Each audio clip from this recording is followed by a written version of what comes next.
Kun olin pieni, istuin usein joen rannalla, ihailen sen kauneutta, sitä lumoa, joka sai minut valtaansa joka kerran. Olin polvillani veden äärellä keppi kädessäni. Piirsin sillä kuvia veteen ja katselin, kuinka puun lehti ajelehti hiljaa ohitseni. Heitin kepin virtaan ja katselin, kuinka se ajelehti pois. Ehkä näin sen vielä joku päivä merellä. Olin vihainen isälleni, koska en päässyt hänen mukaansa merelle. Mitä jos isä meneekin hakemaan polttoainetta huoltoasemalta?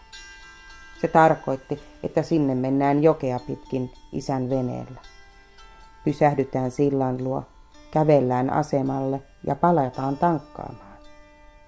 Joella isä puhui aina hiljaa ja rauhallisella äänellä. Joen suluilla sovittiin aina veljien kanssa, kuka tekee veneessä mitäkin, ja joka kerran matka oli yhtä jännittävä. Istuessani siinä huomasin kauniin turkoosin sudenkorennon, joka lenteli veden yllä. Se kierteli hetken, kunnes laskeutui lähelleni. Olin liikkumatta, en uskaltanut edes hengittää. Pian se kuitenkin nousi siivilleen ja lähti. Älä mene, sanoin rauhallisesti. Korento kääntyikin takaisin ja halusi selvästi, että seuraan sitä. Seurasin hetken ja minua nauratti. Kuljin joenvartta korento edelläni.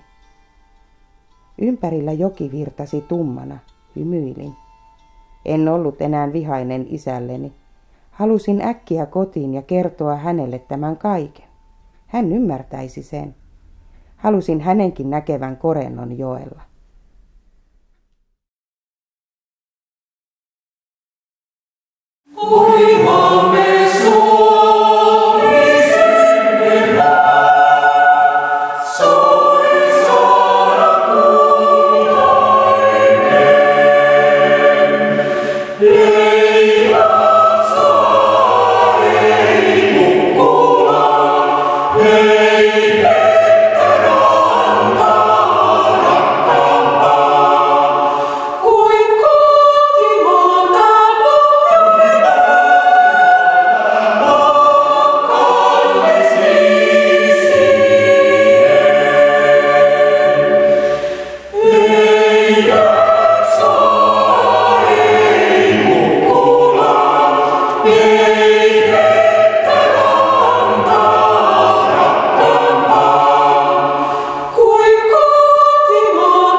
Sulje silmäsi. Olet joen rannalla. Kuuntele kosken ääntä, ja mitä tarkemmin sitä kuuntelet, On kuin siinä kuuluisi puhetta. Yrittääkö joki kertoa sinulle jotain? Mietit, kuinka kauan se on virrannut tässä ja kuinka paljon se on nähnyt. Se on todistanut ensimmäisen ihmisen ilmestymisen rannoilleen. Se on nähnyt ajan ennen meitä. Onko joella tarina, jota se ei saa kerrottua? Tarina, jonka lähelle pääsee vain keskittymällä paikkaan ja maisemaan.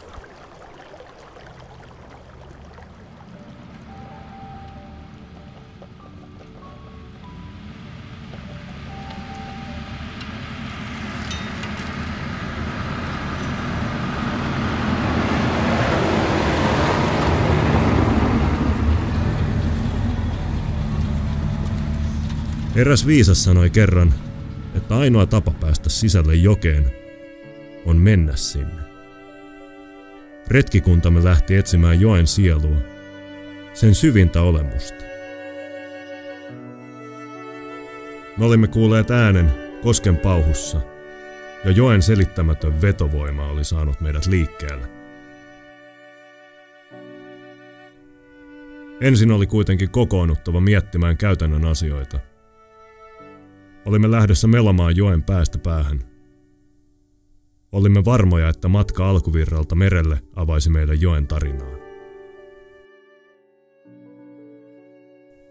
Aavistelimme myös, että edessä olisi matka, jollaista emme ikinä unohtaisi.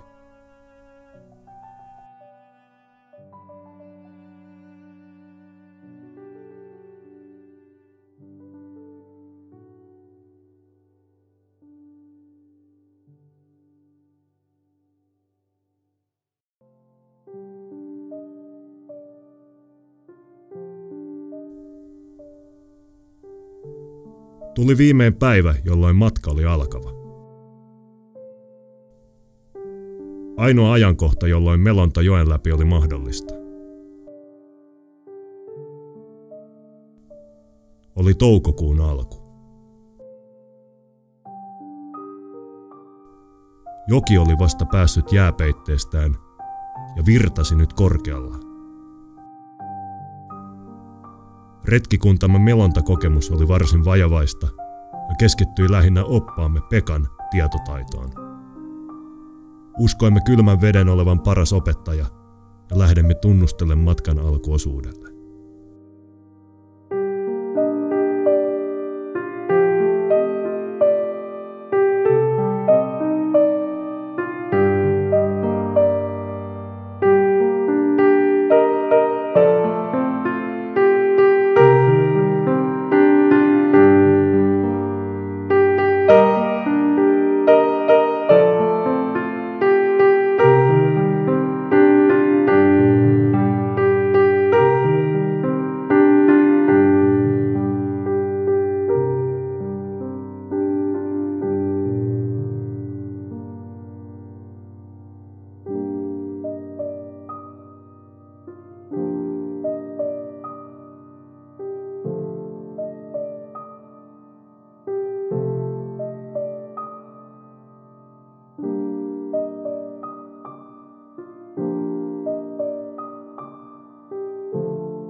Mulle tärkeintä se, että mitä joesta voi löytyä. Jos mä ajan hienon joen ohi tai kävelen joen rannalla, niin se viehätys ja se joen lumo liittyy ennen kaikkea siihen, että minkälaista elämää siitä joesta löytyy. Ja heti kun selviää, että tässä joessa ei juurikaan ole kaloja, niin se lumo kyllä katoaa aika nopeasti. Joki näyttää kauniilta ja hienolta yhäkin, mutta jos siitä puuttuu se tärkein, eli ne kalat, se oikea konkreettinen elämä, niin siihen se viehätys aika lailla loppuu.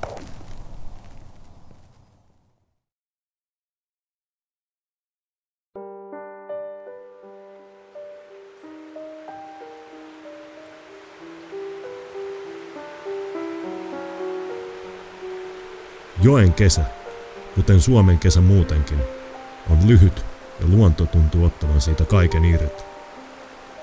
Ilma on täynnään ääntä ja maisema täynnä elämää. Lehtipuuvoittoiset rantatörmät peittelevät joen omaan suojaisaan maailmaansa. Tuohon maailmaan harva löytää.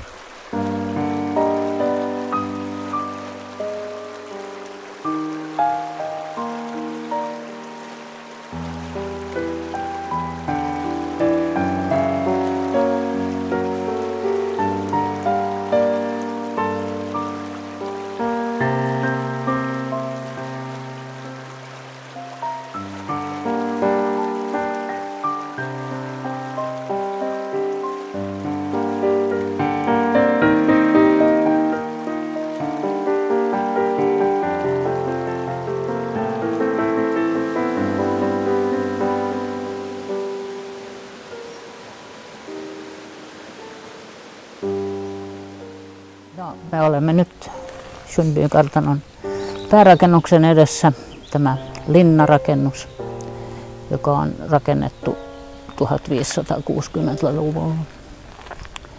Ja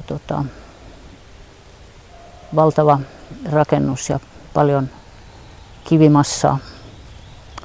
Siinä on kellari koko rakennuksen alla ja sitten 2 asuinrakennusta ja vielä vinttikerros. Ja tämä on tietysti rakennettu tänne kosken lähelle. Tämä on ollut niin tärkeä paikka, tämä koski, kautta aikoja. Ja esihistorialliseen aikaan, kivikauden aikana täällä asui ihmisiä ja siitä eteenpäin. Ja se on tietysti tämän vesistön johdosta.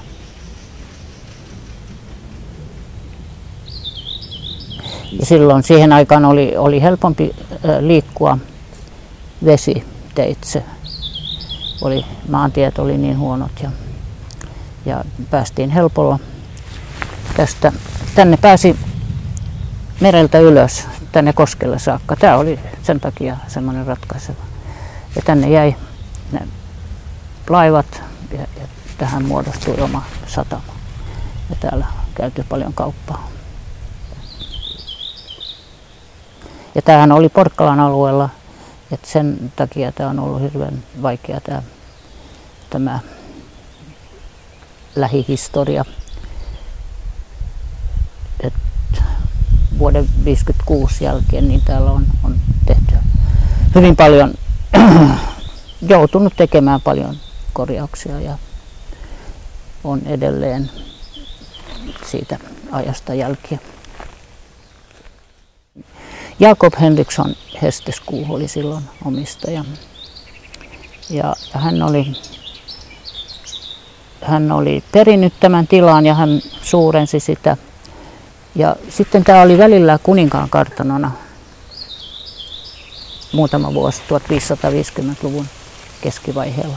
Hän tarjosi sen Kustaa Vaasalle, joka perusti tämmöisiä pieniä hallintoläänejä. Ja tähän kuului sitten muutama pitäjä Sundbyn lääniin. Mutta se siirtyi takaisin Jakob Henrikssonille ja hän rakensi tämän sitten.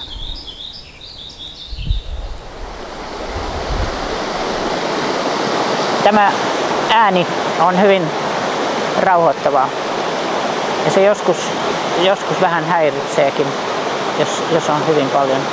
Se kuuluu siellä sisällä, se on hyvät korvat. Se niinku kuuluu asiaan. Ei siihen väsy kuitenkaan.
No, Siuntionjoki alkaa täältä Vihdistä ja sitten tuolta Lohjan Virkkalan suunnalta ja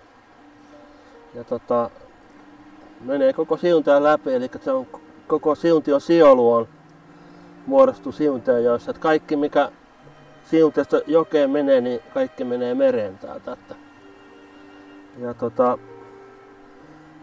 Siuntionjoki on tämmöinen luonnontilainen ja täällä on kulttuuriympäristöä, täällä on mahtavaa luontoa ja täällä on järviä ja vanhoja kartanoita, vanhaa asutusta ja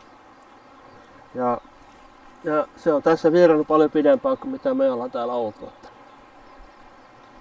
Että tietysti me ihmiset voitaisiin vähän parantaa niitä elintapojamme ja ei heitettäisi näitä roskia sinne ja sitten tietysti täällä haja-asutusalueella vähän tulee, mutta yleensä ihmiset hoitaa aika hyvin nämä asiat. Että kyllä se taitaa pääasiassa olla nämä lannoitteet ja metsistä ja pellolta, niin ainakin näissä ravinteissa, mutta roskaamisessa niin varmaan ihmisellä olisi parantamisen varaa.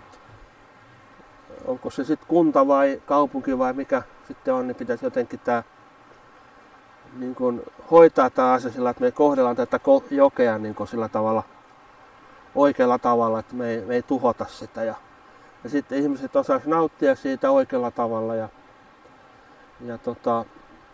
kunnioittaa sitä ja vaalia sitä. Että tässä on varmaan semmoinen haaste tulevaisuuteen sitten.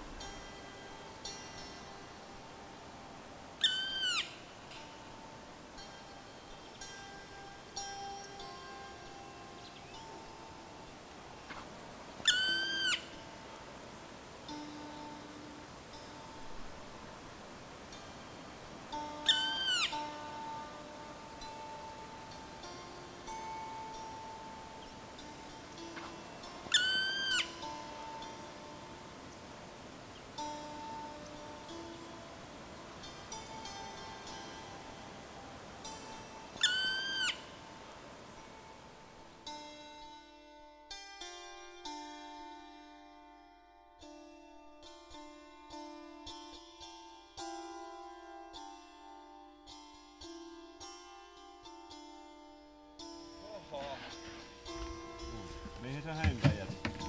No eikö se tuu sieltä? Se jäi varmaan sinne koskelle kiinni. Vähän hidas. Onhan nyt tee kämmään mitään. Avaisi ottaa. Okei. Kuuleeko Henkka? Kuuntele.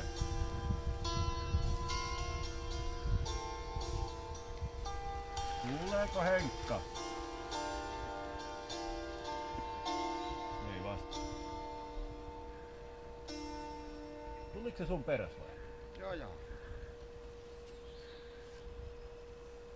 Kyllä se sieltä tulee. Otellaan nyt vähän aikaa vielä. Sitten on pakko lähteä katsomaan missä. Rankka päivä olla kyllä. Huolettaa se Henkka. Henka kojakki! Ota sä sen kajakki. Henkka vaan. Henkka ottaa!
kaatunut ilmeisesti kajakilla.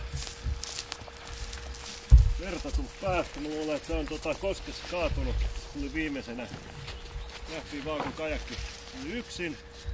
Mies lillusia joessa tänne päin. Teillä ei kellään ei ole tietoa kauaksi hän on ollut veden varassa? Ei kovin kauan ollut, että minuutti. Tulkiksykö?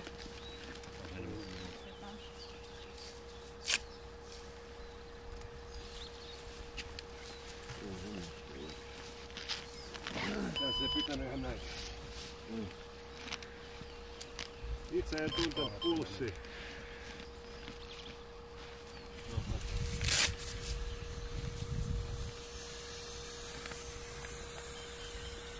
Hän on siis elossa, mutta hän on tajuton.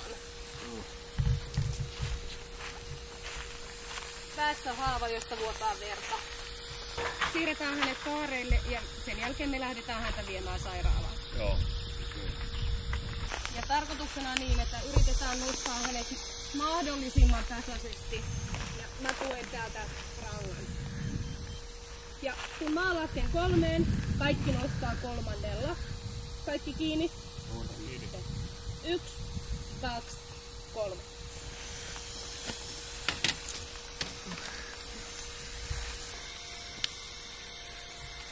Onko sitä pakko kuvata?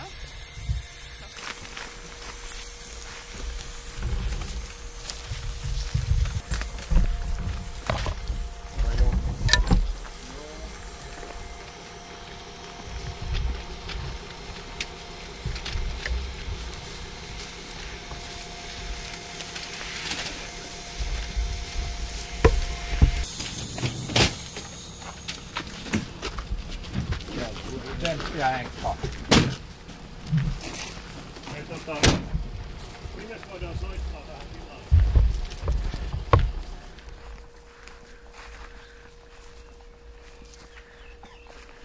Mitäs omaisille ihmisille? Me Henkka oli sitä mieltä, että jatketaan matkaa. Mitäs mieltä te ootte? Pystyttekö te?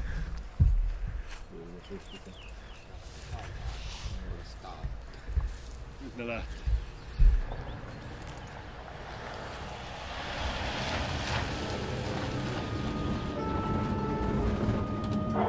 Protokoolikaiset toimenpiteet ja sitten kun tekijöitä ne ehditte, niin jokainen raportti minulle. Olla 12 minuuttia kohteeseen. Lauri 4.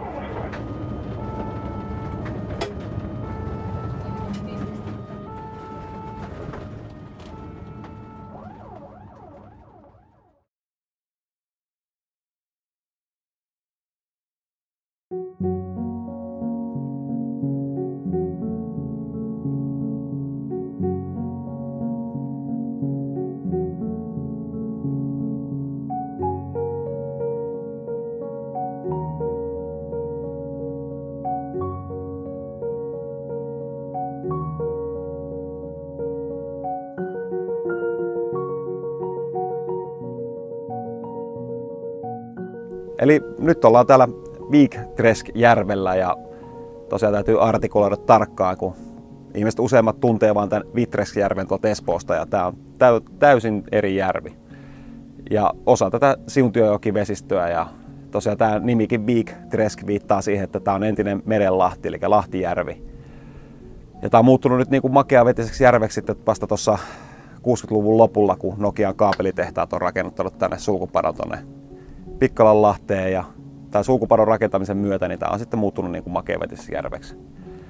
Ja tämä on tosiaan niin kuin todella harvalle tuttua vesistöä tämä Siuntiojoki ja tähän liittyvät vesistöt ja se on toisaalta myöskin ollut tämän paikan siunaus. Että tämä on niin huikea vesistö ja tosi monimuotoinen, upea paikka ja se, että tämä on ollut vähän niin kuin pienen porukan vaan tiedossa, niin se on toisaalta ollut hyväkin asia, että tämä ei ole täyttynyt ihmisistä, ei ole muuttanut ihmisiä tänne, eikä sitten myöskään niin sanotusti vapaa-ajan tämmöistä aktiviteettia niin paljon täällä näe.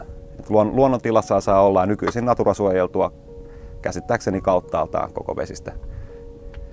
Ja tosiaan, niin kuin näkyy tässä ympärillä, niin hyvin vähän on minkäännäköistä rakennuskantaa. Et uskoisin, että suurin syy tähän on, että tämä on näin tyhjillään pysynyt, on se, että tämä ollaan niin kuin ikään kuin keskellä tätä Porkkalan parenteesialuetta, joka sodan jälkeen vuokrattiin venäläisille. Ja noin 10 vuotta oli venäläisten vuokralla ja siinä aikana niin nämä muut alueet ympäriltä vähän niin kuin jaettiin, ihmisten kesken tehtiin uusi jakoa, evakoille piti saada maita ja niin edelleen. Mutta täällä nämä maat pysyivät niin kuin ikään kuin koskemattomina, kunnes sitten vuokra-ajan päätyttyä nämä isot maanomistajat, Sundbylinna, Kelan kartano, Pikkalan kartano ja niin edelleen, niin saivat sitten omat maansa takaisin ja pysyi ikään kuin yhden suvun hallussa ja niitä on lähdetty sitten pilkkomaan. Että varmasti se on ollut yksi vaikutustekijä siihen, että täällä ei ole niin kuin ranta täynnä mökkiä niin kuin paljon vastaavissa vesistöissä yleensä näkee. Ja tosiaan niin kuin lintuja, kaloja, muita eläimiä, niin kuin aivan mieletön kirjo. Että tää on niin kuin välillä ei oikein tahdo uskoakaan, että ollaan niin kuin 30 minuutin ajomatkan päässä Helsingin keskustasta. Että tässä niin kuin pari päivää sitten oli veneelle tulossa, niin siinä oli 3 peuraa veneestä käytännössä. Niin kuin, tiedä oliko pöllimässä mun venettä vai mitä ne oli siinä puuhaamassa, mutta siinä niin kuin tämmöistä maa-eläintä pyörii. Samoin lintuja ja tässä just bongattiin äsken. Oli haarahaukkaa ja kalasääskeä ja koko ajan menee haikaroita. Ja nyt kun syksy lähestyy tässä pikkuhiljaa, niin tulee kaikki hanhet ja monet muut muuttolinnut pysähtyy tähän. Täällä on niin kuin mieletön meno ja melske. Se on tosi jännä, miten niin lähellä Helsinkiä, mutta jotenkin niin syrjässä kuitenkin. Et tuntuu, että ei kun pelkkä sana sanot Siuntio, niin ihmiset ei edes tiedä, missä on Siuntio. Se on jännä juttu, että tuossa heti vieressä on miljoonakaupunki, käytännössä voidaan puhua Suur-Helsingistä, ja sitten vieressä on tämmöinen pelkä Helsingin kaupunki ja huomattavasti isompi kaupunki, Siuntio, jossa vaan asuu 6000 ihmistä. Eli tämä on ihan maaseutua, metsää, Aarnion metsää, josta kukaan ei tunnu tietämään mitään. Mutta se on tosi hienoa, että meillä on tämmöisiä käytännössä koskemattomia luonnon osia näin lähellä suurkaupunkia. Ja toivon, että tämä tulee virkistyskäyttöön, mutta semmoiseen maltilliseen virkistyskäyttöön, että semmoinen massaturismi ei tänne sovi, mutta semmoinen maltillinen, että tänne pääsee nauttimaan tästä luonnonrauhasta ilman, että sitten tarvii väistellä kaikkia muita.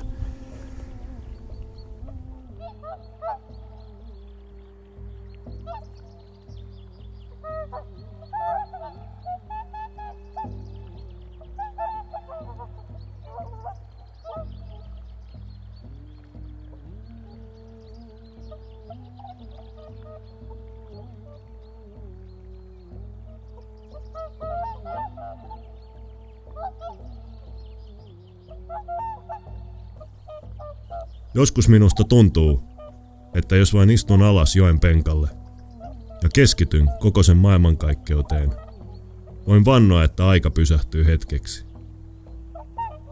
Vain pieneksi hetkeksi.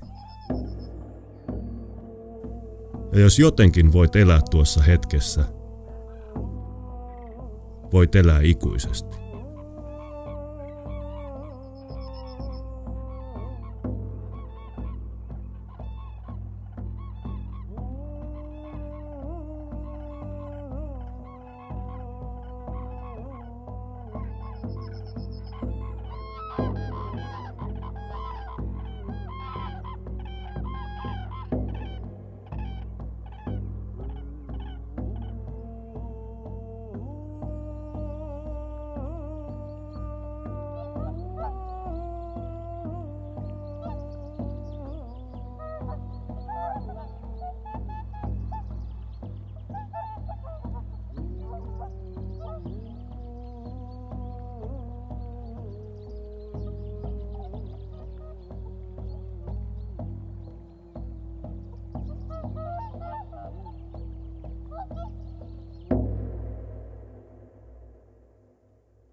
Saavuimme matkamme ensimmäiseen leiriin ristiriitaisin ajatuksin.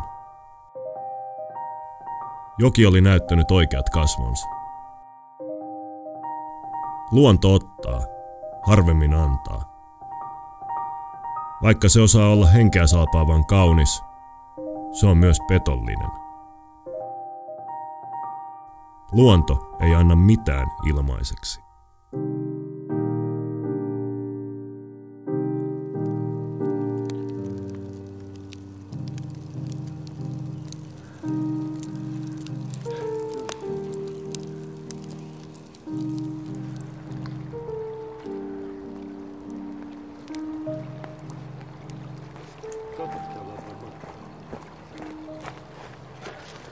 Muitakin meillä on kärähti.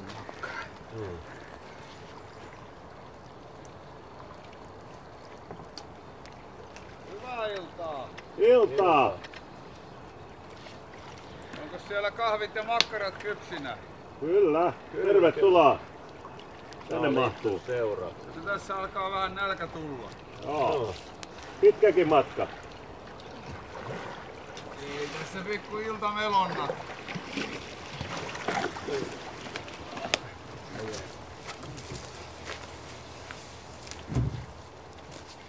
Joo, ei muuta kuin tulille. Niin, tervetuloa.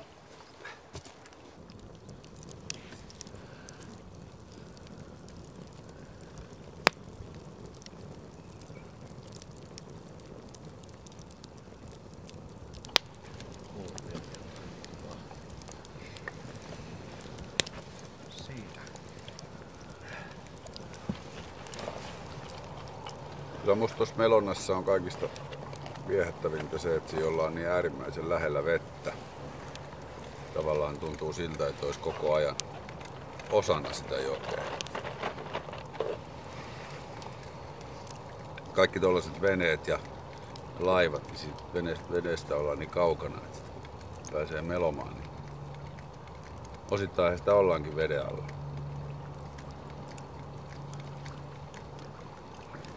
Sitten se kehittää hyvin noita syviä vatsa- ja selkälihaksia, kun siinä saa vähän tasapainoa koko ajan. Pysyy lämpimänä, kun kädet saa työtä. Mut suuri viehätys on kyllä se, että siinä ollaan niin matalalla.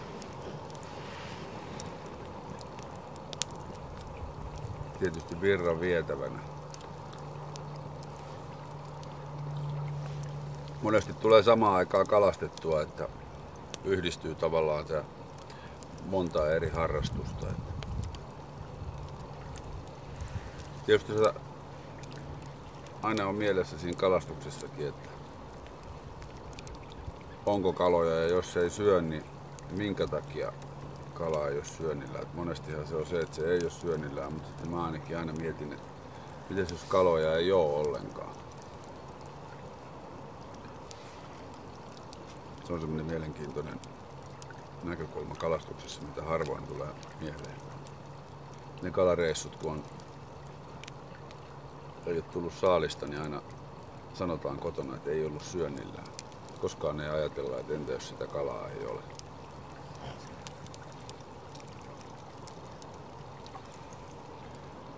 Koska kyllä ne turvallisuusasiat pitää olla kunnossa, että se tekee niin kuin siitä elämyksestä tavallaan huolettoman.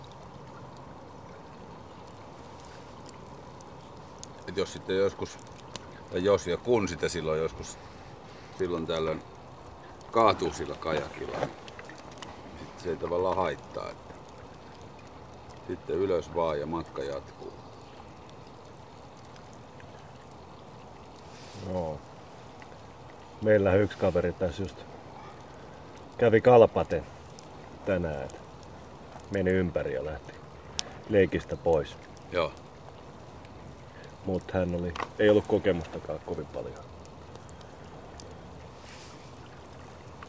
Pitäisi soittaa kohta, että onko kaikki kunnossa. Okei.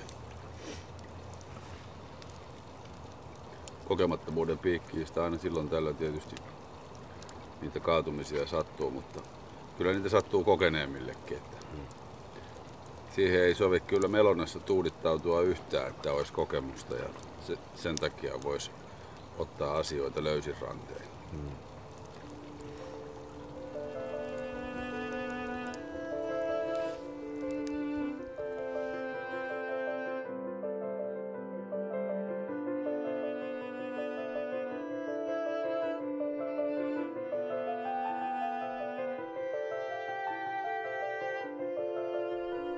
Satunnainen saarivieraamme jatkoi matkaansa ja me lämmitimme illaksi saunan. Retkikuntamme yhden miehen vajaus painoi mieltä, mutta mikäli halusimme päästä merelle asti, oli matkan jatkuttava. Joki oli opettanut meille jo paljon. Luonnossa olet aina omillasi.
Vuosien vieressä tunsin jälleen eräänä päivänä suurta kaipuuta joelleni.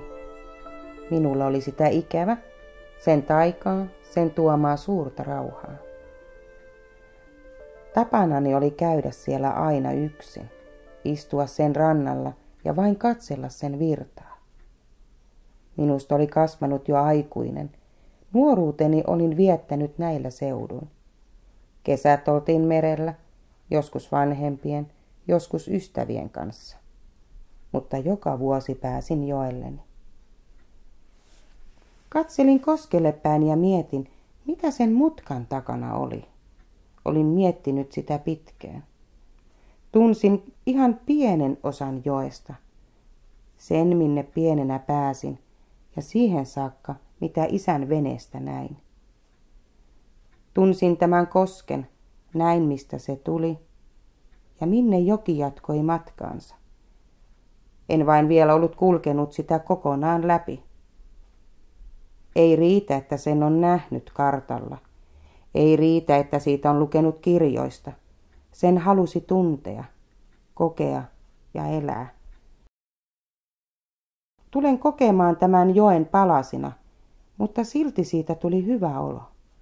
Olisin halunnut palan jokea mukaani, mutta tiesin, ettei minun tarvinnut.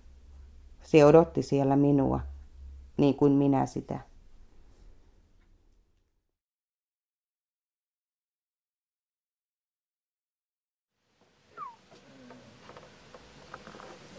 Entäs ne? No tässä niitä on. Mittaa vaan, kyllä ne on tässä mittaisia. On tästä aikaa jo 10 vuotta, niin mä katsoin, kun tulin alle, kun mä käyn uimassa talvella myös, niin täällä oli semmoinen helvetillinen huuto ja tulin niin tuossa vähän matkaa, niin Saukko paini koiran kanssa. Ja niillä oli leuat kato ristikkäin ja heittivät siinä toisiaan ja minä koitin huutaa täältä, että erottaisin ja juoksin toisen jälkeen. Ei ne mitään muuta kuin rähjäsivät ja veri lensi.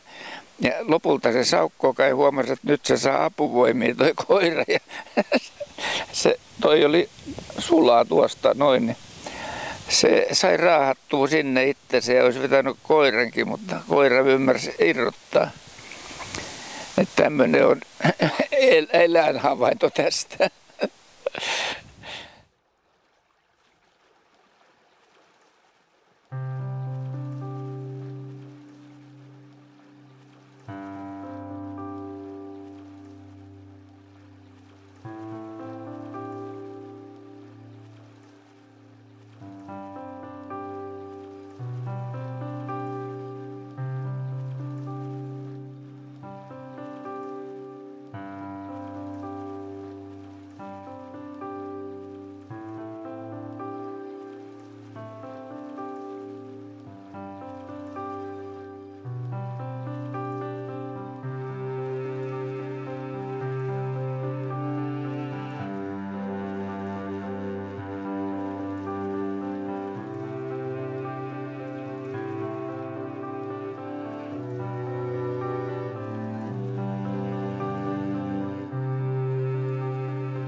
Tervetuloa Siuntion puolelle.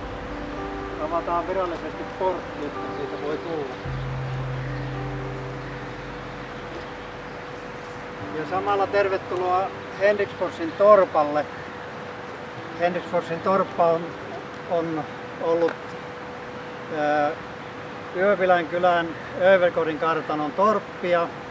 Ja tänne Henriksforsin torppaan ensimmäinen Wikholm, Erik Johansson Wikholm, tuli 1819 21-vuotiaana.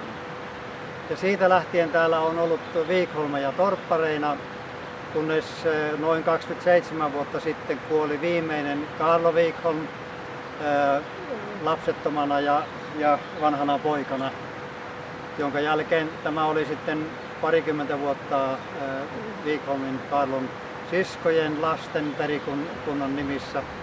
Ja vaimoni kanssa me ostimme tämän Henriksforsin torpan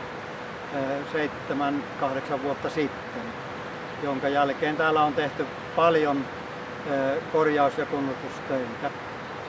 Jo Kaarlo Wikholm aikoinaan anoi itse tämän Henriksforsin torpalle suojelua, ja tämä on rakennussuojelulailla suojeltu alue, siis rakennukset ja pihapiiri. Ja täällä ei saa muuttaa mitään ja kaikki korjaamiset pitää tehdä entistä. Ja niinpä meillä onkin sitten parhaillaan menossa itse torpparakennuksen hirsirungon korjaustöitä ja pärekaton korjaamisia. Aikaisemmin täällä on tehty jo 5 erilliseen rakennukseen päreet, joista täällä on oma pärehöylä ja päreet on tehty oman mettän puista.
Mieli lähti tekemään sitä matkaa menneisyyteen.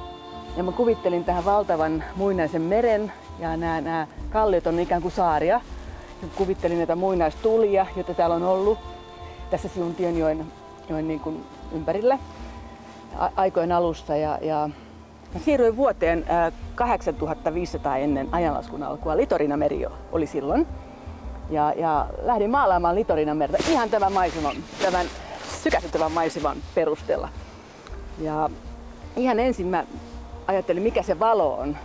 Millainen valo oli 10 000 vuotta sitten. Ja alussa oli sellainen niin kuin kadmiumin punainen valo siinä sitten. Ja Mutta mä en saanut oikein otetta siihen ja nyt tänä päivänä maalasin 60 päivää 100-vuotiaassa navetassa tätä Litorinamerta ja sinisyys sai otteen ja siitä tuli oikein tunnevahva meri. Ja niin kuin aina, niin mä maalaan meret ulkoa.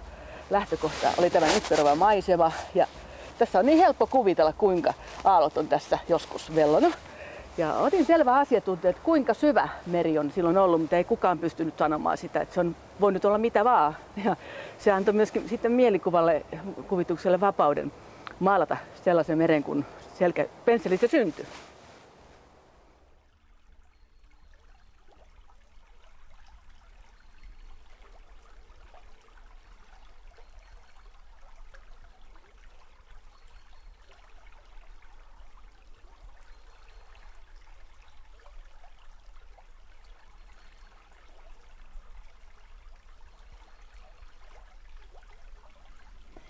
Istuessani jälleen joellani huomaan, etten ole menettänyt siitä pienen tytön iloa ja vapautta ollessani täällä. Sitä, kuinka mieleni alkaa lentää ja tarinoida satuja joesta. Kuinka taas katselen korentoa ihaillen.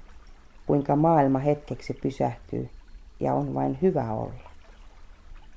Vihdoin olen nähnyt, mitä joen mutkan takana on. Olen nähnyt joesta enemmän.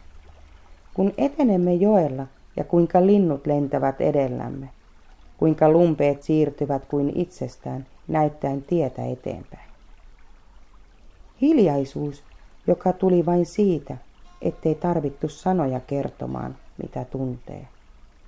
Sitä levollista tunnelmaa, kun kaikki on hyvin, ja sen tunteen saan vihdoin jakaa ihmisen kanssa, joka ymmärtää ja kunnioittaa yhteyttäni jokeen.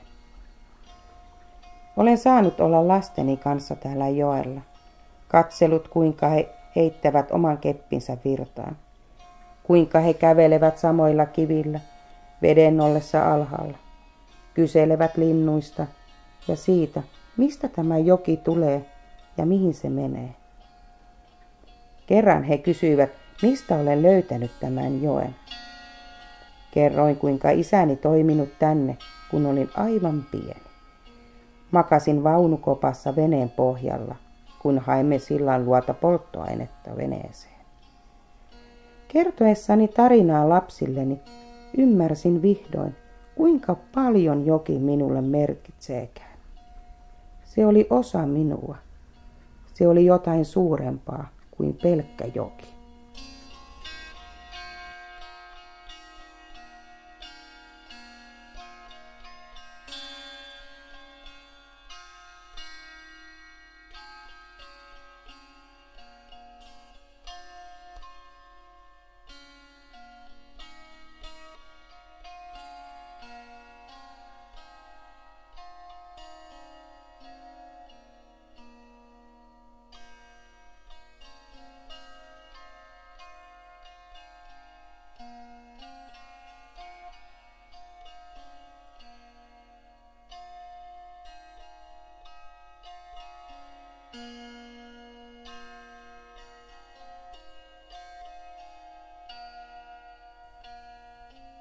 Hakeutuessaan hiljaisuuden ääreen, ihminen hakeutuu itsensä ääreen. Kaikki todellinen on silloin läsnä. Matka läpi joen oli kuin paluu maailman varhaisimpaan aamunkoittoon. Aikaan, jolloin virta oli vapaa ja vangitsematon. Aikaan, jolloin suuret puut olivat kuninkaita.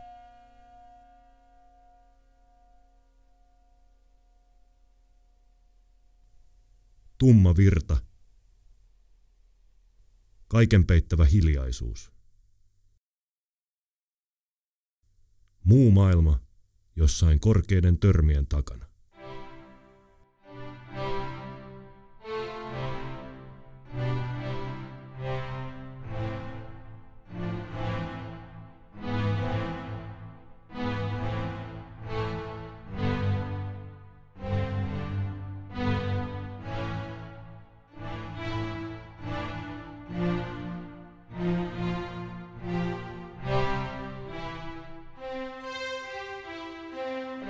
Lapissa joku Mörrömjoki, minkä ne sai, niin sillä tuli ihan tämmöinen maailmankuulu turistirysää suoraan sanottuna. Ja tässä on ihan samat edellytykset, riippuen haluaako siuntiolaiset. Mutta kaikki riippuu meistä jokaisesta ja me on nyt se omin silmin nähty ja toettu, että kalakanta on runsas, monipuolinen, että kuha, arvokala, hauki, ahve, lahna oli meidän saaliit. Ja se on hyvä merkki, että se monipuolisuus. Mutta lohi puuttuu ja siika, ja ne on sitten, mitkä vaatii sitten tätä tulevaisuuden työtä. Ja sitten tämä vaihteleva, hyvin korkeat kalliomaisemat. Nämähän on nyt ihan semmoista vertaansa vailla, jota ei taho nähdä tällä korkeudella Etelä-Suomessa.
Tervetuloa Högösen laiturille, Siuntien yläjuoksulle, Joen yläjuoksun viihde-elämän keskukseen. Nyt meillä on tässä menossa tämmönen virvokejuomakellunta. Ikäskaala on 2 vuodesta 63. Vai paljon se Pentti oli? Me tullaan tänne näin, vietetään ympäri vuoden tullaan tänne näin perheen kanssa. Kalastetaan tässä ja vietetään muutenkin aikaa. Ja nyt tietysti kun on kesä ja lämpimät vedet, niin uidaan tässä. Toki rouva, joka käy myös talvella pulikoimassa silloin kun tää on auki. Tässähän on, tää on aikoinaan ruopattu ja tää on tästä kohtaa noin 3 metriä syvä, eli virtaus on tässä sangen kova siinä mielessä, vaikkei se näykää tässä, joka on aika mystinen asia. Niin tää on auki läpi vuoden. Tää harvoin on jäässä. Ja se tietysti tuo sinällään omat haasteensa sen suhteen, että tässä ei pysty hiihtää päällä ja pitää olla tosi varovainen, ettei kukaan mene jäälle, koska jää on erittäin ohutta tässä näin kovillakin pakkasilla. Et vaatii tuommoista pari viikkoa, parikymppistä pakkasta, että tämä uppoo tai jäätyy kunnolla. Että tässä on mennyt kylältä parit koirat kyllä vuosien saatossa.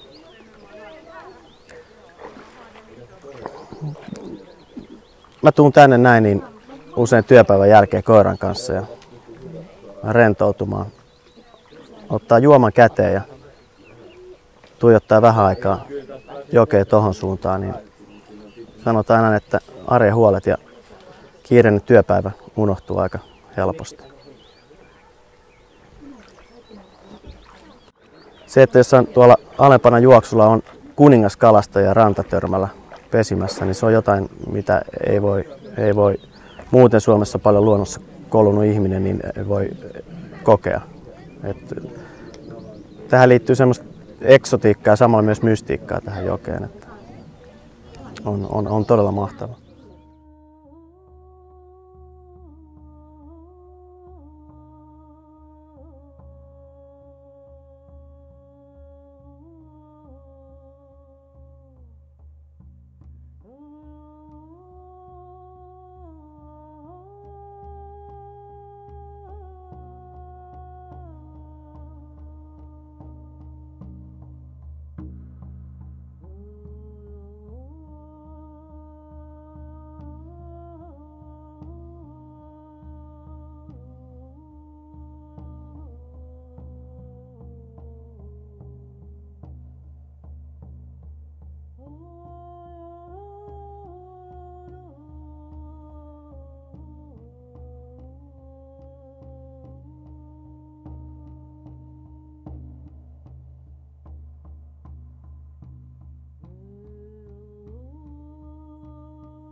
Talvi on tullut joelle. On kuin se yksinkertaistaisi kaiken. Luonnon vasta äsken niin värikäs paletti on vaihtunut mustaan ja valkoiseen. Liike maisemassa on pysähtynyt. Silti joki vielä liikkuu. Se ei kohise koskina, ei valtoimena virtana. Se lipuu paksun jään alla hiljaisena uomanaan, kuin odottaen kevättä ja jäiden lähtöä.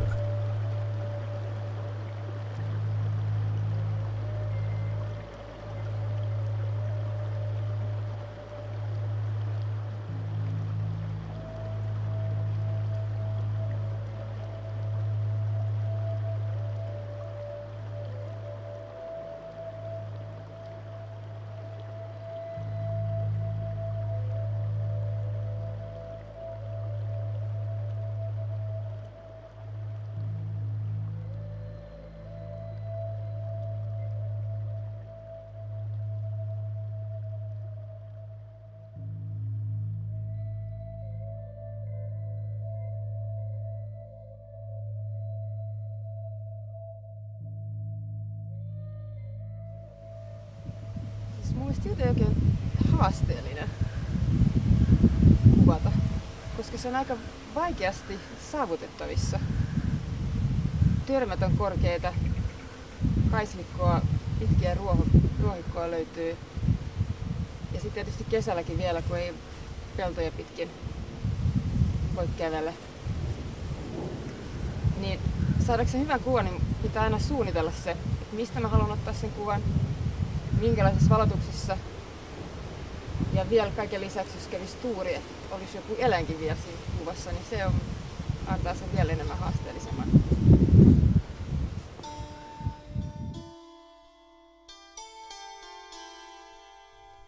Mitä kauemmin joella viettää aikaansa, alkaa ymmärtää, että kyseessä on jotain suurempaa kuin vain suuret määrät liikkuvaa vettä. Se on enemmän kuin kohisevat kosket, tyyni virta, järven selät, varjoisat alkupurot. Tuntuu kuin joki alkaisi vaikuttaa mieleeni, ajatuksiini, tapaani muodostaa kuvia maailmasta ja elämästä. Mitä jos onkin jotain muuta kuin syntymä, elämä ja kuolema?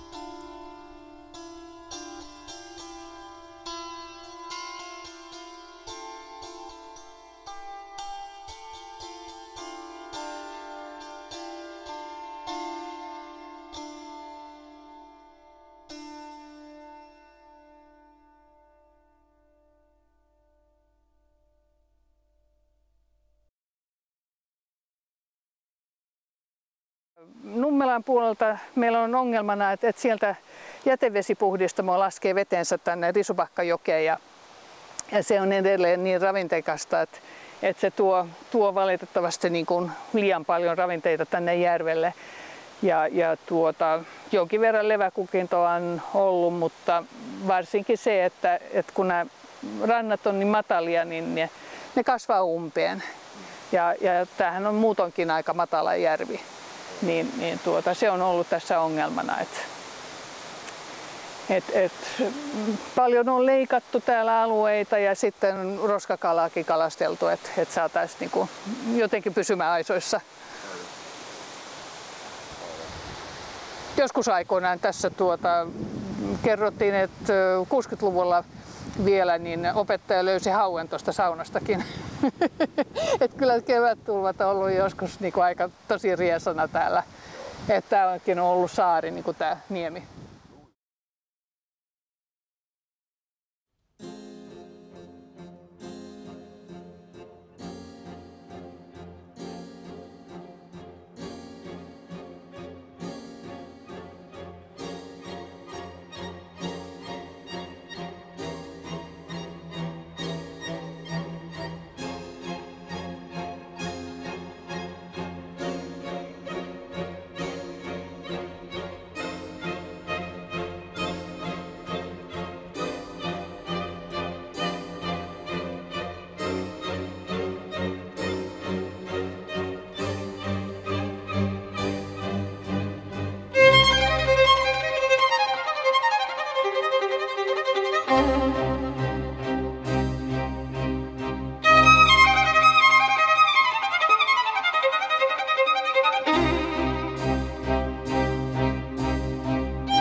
Kuten kaikki matkat, oli meidänkin matkamme lopussa.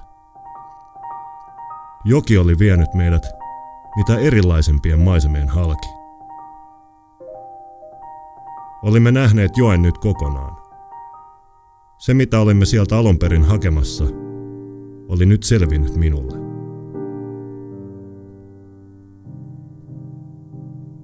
On hyvä, että matkanteolla on päämääränsä.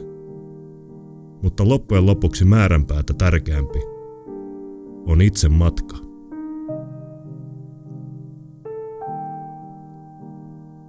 Joen lumo aukeaa sille, joka pysähtyy.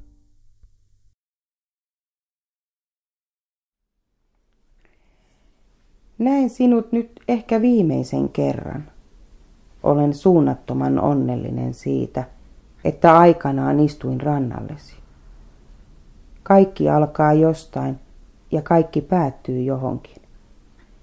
Minun tarinani on päättymässä, mutta sinä jatkat virtaamista, ajan halki, todistaen tätä kaikkea. Olen nähnyt nyt kuinka joen alusta loppuun ja olen saanut paljon. Jonain päivänä en palaa rannoillesi, mutta olet aina sydämessäni. On asioita, jotka eivät koskaan kuole. On asioita, joita ei sanoin voi selittää. Tämä joki on täällä ja jatkaa kulkua aina. Jonakin päivänä joku toinen pikkutyttö istuu rannallesi ja hymyilee. Huomaa turkoosin korennon ja miettii, mitä mutkan takana on. Elämä avautuu osissa ja tarina jatkaa kulkuaan. Me lähdemme täältä joskus, mutta joki jää virtaamaan.